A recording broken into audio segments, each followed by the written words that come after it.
In the wake of the tragic implosion of the Titanic submersible Titan, the submersible submarine Titan, the reactions to this horrific event have been nothing short of despicable. And the most despicable reactions come from none other than socialist users on the internet and in the corners of the socialist intelligentsia, who in some way, shape, and form are actually praising the deaths of the people who died on that submersible. I'll just give you a taste of this. On Twitter, there are several leftist accounts, and as was reported here, this was reported by the Express UK, fury as left-wingers call for missing Titanic explorers to be left to die as they're rich. And there were tweets that were citing, like, for example, how the fact that poor migrants from Greece died and no one covers it. One tweet said, 300 migrants die on a boat off the coast of Greece and the British media talks about them as if they aren't human. Someone else said, Titanic last week, more than 700 people died in the Mediterranean Sea when their boat capsized. Barely any outrage.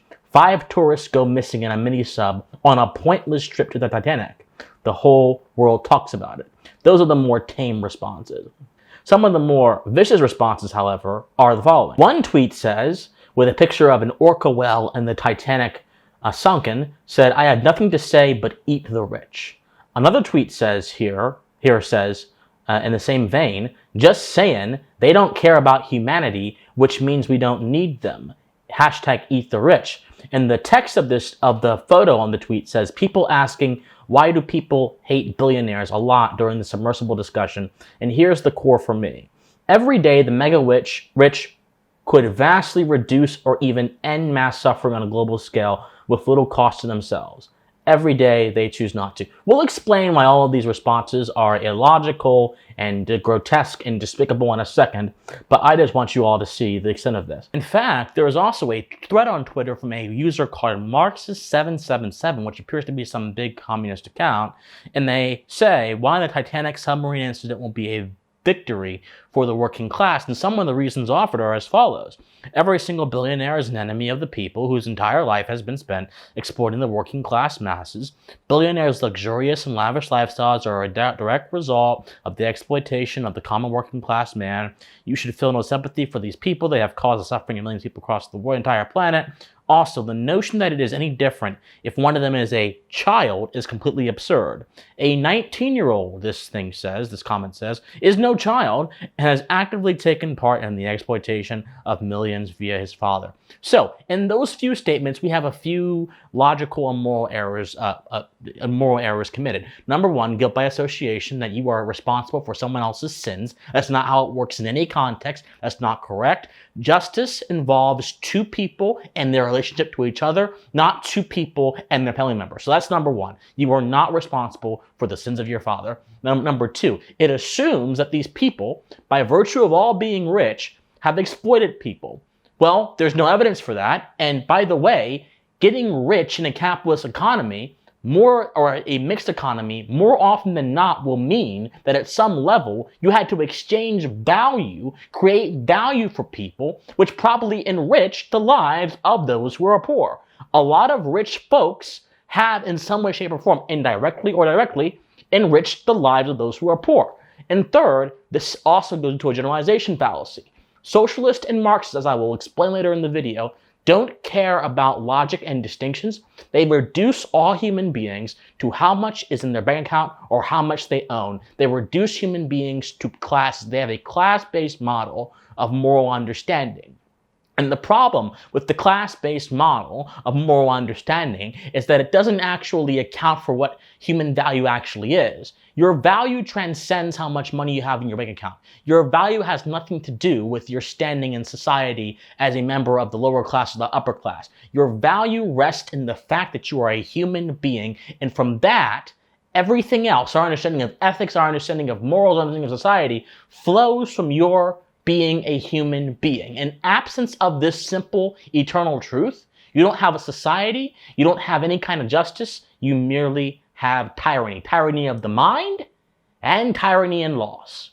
Socialists, by virtue of these comments and by virtue of their destructive historical experiments in places like Venezuela and places like Russia and Cuba and China, they want tyranny of the mind. They want to control you, and they also want tyranny of politics, they want to have laws that also control you as well. They want to control what you think and also control your behavior. It's an absolute shame that such a very succinct set of tweets can have so many logical errors compressed into it. Absolute shame. Now, the more intellectual side, in publications like Jacobin, have actually tried to couch their language in a little bit more of a refined veneer, but it's essentially the same thing. An article from Jacobin says the following: in a world where shipwrecks abound, why are we so obsessed with the Titan and the Titanic? It's a combination of panache, prestige, and that classically Greek concept of hubris. Important people went down with both vessels. Millionaires, royalty, business tycoons. The splendor of the Titanic's grand staircase has been rendered in countless paintings, documentaries, and films. And of course, there's an epithet that steams Poseidon's ears: unsinkable. It's hard for the average person to imagine possessing both the arrogance to claim total victory over the sea and the influence to skip on the lifeboats. This very same article, of course, tried to blame the death of the folks on the Titan on them, including the 19-year-old kid who, according to reports, didn't actually want to go on the Titan, but just actually wanted to do it because his father was a Titanic enthusiast. So, one thing must be understood here. These responses are not just grotesque because they show no empathy towards your fellow man, and one of the basic ethical principles that any of us have in our societies is that goodwill towards your fellow man, even though it is optional, is essential for a healthy society. In a world where goodwill is absent for those who think differently from you, you have no ability to see them for who they truly are. The moment you forget the importance of empathy, the emotional part of your human being, is the moment you begin to reduce your fellow human being to abstract caricatures, to ideas that represent your own biases and don't actually represent who they are. This is one of the reasons why I think a lot of folks who engage in internet political conversations are not actually engaging with ideas in good faith. They are engaging against illusions that they have conjured up in their own mind. In a sense, the world has become their playground, their sandbox, where everything is reduced to their own sensibilities, and everything else, all nuance, all complexity, is left to the wayside because it doesn't benefit their simplified line of thinking. The digital age in which we exist in exacerbates this very human tendency to do what was called by philosophers, and now this is a big word, so just pay attention, guys, called solipsism, which is just a fancy word to say that everything revolves around you, all meaning, all understanding, all truth revolves around what you think and what you are, and nothing exists outside of you. That's part of what we're seeing here. But we're also seeing the socialist tendency, which is why I want to focus on socialism here, the socialist tendency to reduce human beings to abstract categories, to reduce human beings to their material wealth or the value of them to their material wealth and not see them beyond this. Socialism, Marxism, communism, all of it is fundamentally anti-human, not just because it doesn't understand human nature, but because it doesn't understand the complexity of man and instead understands man solely as a creature of class. As you have seen in this Jacobin article and in several comments, they don't talk about people on the Titanic submersible as if they are human beings with value and lives in their own individual capacity. They talk about them solely in relation to the wealth all of them had, solely in relation to their socioeconomic status, and this is not by accident. In fact, by reducing man to a creature of class, the socialists can collectively exclude their enemies and alienate their enemies very clearly in society, and then wage war on their enemies by justification that they have something that they shouldn't have, and those who have the least have not enough and should have what those other people have. It's a dialectic. It's class. It's the theory of class conflict. Socialists don't see you as a human being. They see you as a lower class person, a higher class person. In more direct terms, they see you as a member of the proletariat or of the bourgeoisie. And in any case, this is not a correct way to view human beings. And by seeing you as a member of the proletariat or the bourgeoisie, they can make roving moral judgments that make absolutely no sense in the world. What do I mean? For example, they can say, since lower class people since the death of migrants that cross the rivers and cross the oceans to get to countries are not covered This means that it's a result of wealth inequality. Well, there's one problem with this argument. How many times in recent history have you turned on your TV or looked at your phone and you've seen an article pop up about how migrants have sunk in the ocean, they have drowned in the ocean? If you were around in 2014 when I was a little kid, you saw it a lot. Because in the 2014, there was a massive influxes of migrants going into Europe, flooding countries. And many of them died on their journey. The reason why 400 migrants off the coast of Greece capsizing and sinking in the ocean does not get a lot of attention is because that is common. It's novel. It's relatively not novel. It's common. It happens all the time. And as tragic as it is, one human life lost is one human life enough, too much. It is common.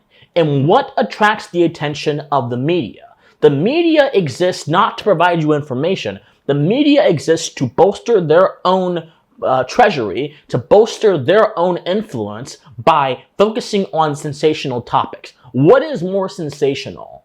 Migrants that capsize in the Mediterranean Sea, which happens almost every year or every month?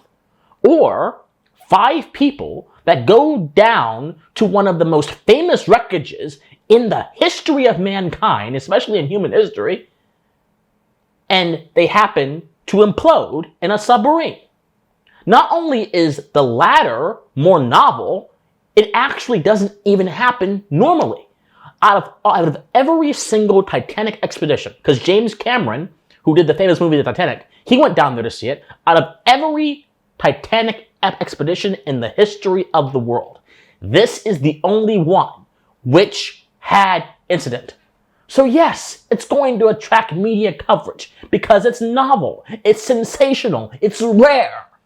And the fact that people can't understand this speaks to the intellectual limitations of so many commenters on the internet. And then when you already take the intellectual limitations of our digital age and you confuse that and add socialism to that, you get someone who is a functional moron.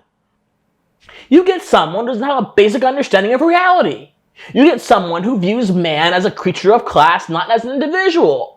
You get someone that assigns undue value to material wealth. The entire ethos of socialism is that how much money you have, how many resources you have, is essentially what affects your standing in society. It's what makes you valuable in a society. To each according to his needs, to each according to his ability.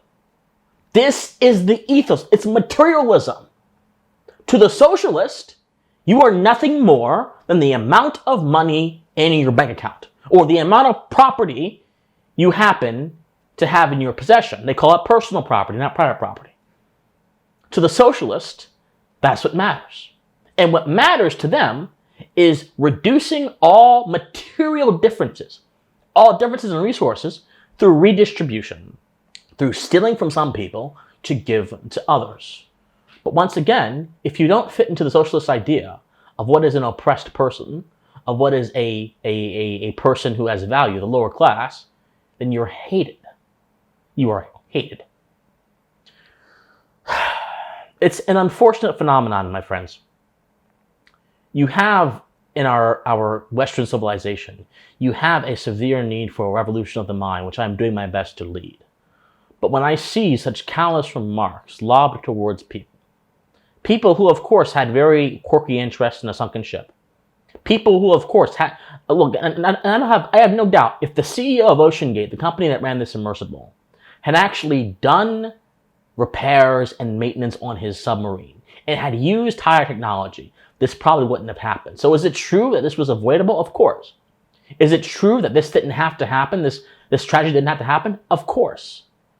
Is it true that almost everyone on that submarine, except the little kid, the 19-year-old boy, was wealthy? Of course. But none of that matters when it comes to the value of each person on that submarine. None of that matters when it comes to the value of their humanity. None of it matters. Their wealth doesn't matter. The errors they may have made don't matter. What matters is there were 5 people lost that night. What matters is there were people that didn't have to die, who were innocent, that were lost that night. And anyone who tries to say differently on the basis of what they own is fundamentally anti-human in their perspective. I don't trust them. I don't trust them to lead a country. I don't trust their analysis. Their analysis is truncated and significantly limited by their impoverished worldview. And quite frankly, this is just a representation of the broader problem in our society. A society that prides logic and reason and first principles wouldn't have this kind of inane reaction to a tragedy. But socialism doesn't pride first principles. Not in any substantive sense, at least. Socialists don't pride any kind of logic that escapes their closed system, their closed frame. The moment logic escapes the frame of the rich versus the poor, the proletariat versus the bourgeoisie, is the moment the entire socialist idea falls apart. It relies on that tension between these two imaginary classes, which they have filled with all kind of roles and views and viewpoints and beliefs. It will never be okay to cheer the death of anyone, no matter how rich they are, if that person has not done anything to deserve their demise. And that is simply the truth. My friends, I would encourage all of you to study philosophy. I would encourage all of you to look deeply into these issues. I would encourage all of you to show goodwill towards your fellow man. Society, and Vivek Ramaswamy says something like this as well. In American society, we focus a lot on proceduralism, right? You have the right to do this or that and this.